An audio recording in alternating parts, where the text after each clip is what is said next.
The Robot and the Bluebird by David Lucas. All right, class, now while I read this, I want you to look for shapes in the robot and in all the pictures. Shapes. There once was a robot with a broken heart. Uh-oh, look. Do you see any shapes? Point to the circle.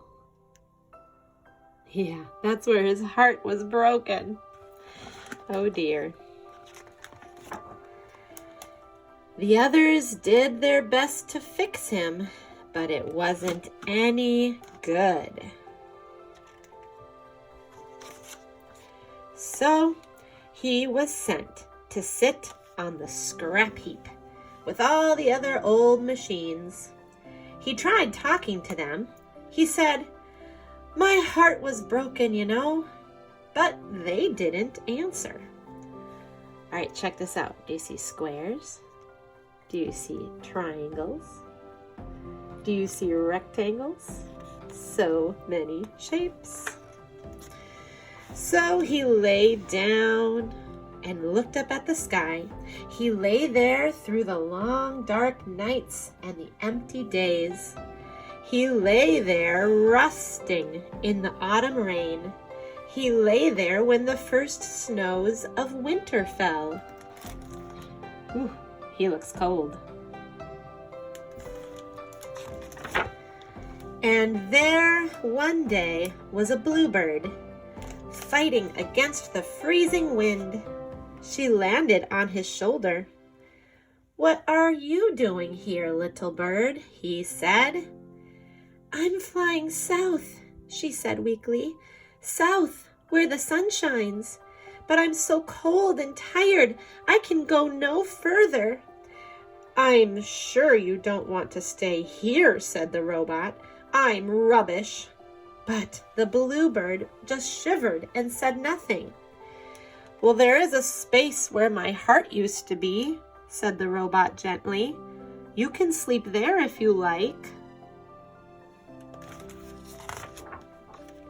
So the bluebird settled down to sleep on a nest the robot made. And as the robot looked out into the night, he was astonished to feel as if he had a warm, living, beating heart. And when the bluebird fluttered, he felt as if it were his own heart that were fluttering. The next morning, the door to his heart opened, and the bluebird sang, "Tweet, tweet, tweet, tweet," sweet and bright in the icy air. "Oh, my old heart never even said tick-tock," said the robot, "but now my heart is singing." And the bluebird flew a little way up into the air, and the robot felt like his heart was flying. And creaking, he got to his feet and danced a creaking, clanking dance. "I wish I could live in your heart," said the bluebird. "But I'll die of cold if I stay here. Winter has come so soon and I still have so far to go. I don't even know if I have the strength," she said sadly, settling in his hand. What's he thinking about? "Well, let me carry you," said the robot. "I'll carry you in my heart and shelter you from the cold and the storms." And so he carried her in his heart, across frozen wastes, over towering mountains, through blizzards and fog, until he was deathly tired and his joints groaned with every step. And when at last the sun shone, he opened the door to his heart, and out flew the bluebird, singing and twittering thank yous. The robot lifted his arms toward her, but he couldn't take another step.